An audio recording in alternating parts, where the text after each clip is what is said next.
कदीम चीज़ों की एक पुरसुकून दुकान में एक ख़ास कलम था। यह कलम कोई आम कलम नहीं था। इसमें एक राज छुपा था।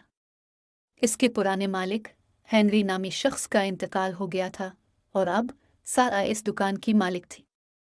वो कलम के असरार पर हैरान थी। एक दिन सारा ने दुकान की सफाई करते हुए गलती से कलम गिरा दिया। कुछ गैर मामूली वाकया हुआ। कलम से रोशनी की एक तेज़ चमक उठी और अचानक सारा एक मुख्तलिफ वक्त में थी। ये 1900 की दहाई थी। सारा हैरान और परेशान थी। इसने खुद को बहुत कदीम दौर की एक मसरूफ़ गली में पाया। लोग इसे घूरते रहे क्योंकि वो बहुत मुख्तलिफ नज़र आ रही थी और अजीब ज़बान बोल रही थी। समोल नाम का एक खूबसूरत नौजवान सारा को देखकर उसके पास आया। अगरचे सारा और समोल मुख्तलिफ ज़बान की वजह से एक दूसरे को अच्छी तरह समझ नहीं सकते थे, फिर भी वो दोस्त बन गए। समोल इस कदीम दौर में सारा की मदद करना चाहता था। सारा ने वजाहत की कि किस तरह कलम ने इसके वक्त में सफ़र करने में मदद की और समोल मुतवज्जे होकर उसकी बातें सुनता रहा। उन्होंने एक साथ माजी की खोज में दिन गुजारे।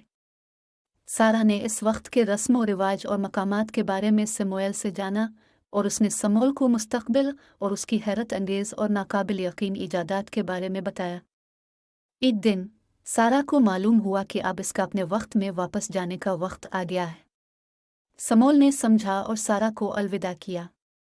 उसने कलम के राज को महफूज रखने का वादा किया। सारा माजी में अपने दोस्त को छोड़कर अपनी कदीम चीज़ों की दुकान में वापस आ गई। अपने वक्त में आकर सारा समोल के साथ दोस्ती और उसके साथ गुजारे लम्हात को याद करती रही। वो हर रोज़ कदीम चीज़ों की दुकान पर जाती थी, इस उम्मीद पर कि वो इससे दोबारा मिलेगी। लेकिन कलम खामोश रहा और समोल कहीं नहीं मिला। सारा और समोल की कहानी मुख्तलिफ अदवार के दोस्त एक लेजेंड बन गई। उनके हैरत अंगेज़ सफ़र की कहानी वक्त के साथ साथ मशहूर हो गई।